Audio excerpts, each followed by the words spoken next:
ఇలా ఉండాలి. ఏదో చేస్తున్నాం గనక చేస్తున్నాం, పోవాలి గనక గుడికి పోతున్నాం, చేయాలి గనక పూజ చేస్తున్నాం. అంతేకాని తన్మయత్వంతో ఎవరూ చేయడం లేదు.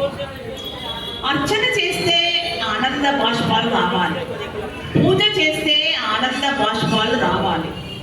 నవవిధ భక్తులు ఏది చేసినా ఆనంద బాష్పాలు రావాలి. అలాంటి అనుభూతితో భక్తి చేసిన వారే నిజమైన భక్తులు. మిగతా వారు చేశామంటే చేశాం, వారికి ఫలితాలు కూడా అంతగా ఉంటాయని నేను చెప్పలేను. అలాంటి తన్మయత్వంతో దైవాన్ని నవవిధ భక్తి చేసి ధరించిన వారెందరో ఉన్నారు.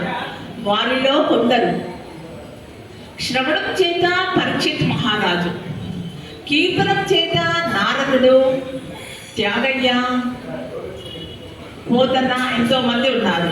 స్మరణం చేత ప్రహ్లాదుడు, పాద సేవనం చేత లక్ష్మణుడు, భరతుడు, అర్చన చేత పృథు చక్రవర్తి,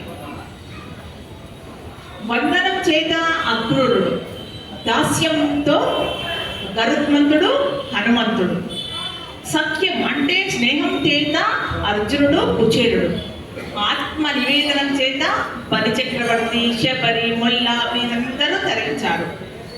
మనిషి మహనీయుడు కావాలంటే ఈ లక్షణాలన్నీ కలిగి ఉండాలి.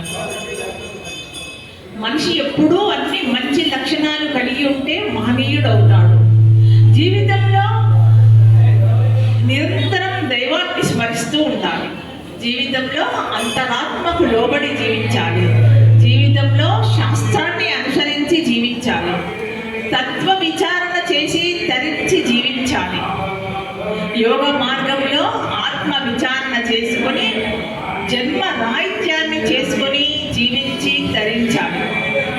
సేవ కానీ, భక్తి కానీ, పరోపకారం కానీ చప్పట్ల కోసం, గుర్తింపు కోసం, అభినందనల కోసం చేయకూడదు.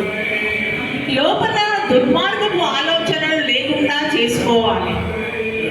లోపల ఒకటి పెట్టుకొని బయట ఒకటిగా ఉండకూడదు. ఇదే అన్ని అనర్థాలకు మూలం కారణం.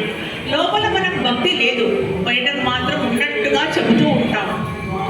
అందుకని ముందు లోపల సరిచేసుకొని ఆధ్యాత్మిక మార్గం వైపు పయనించి భక్తి అంటే ఇలా ఉండాలి అని మహనీయులందరికీ మనమందరము ఆదర్శంగా నిలవాలి.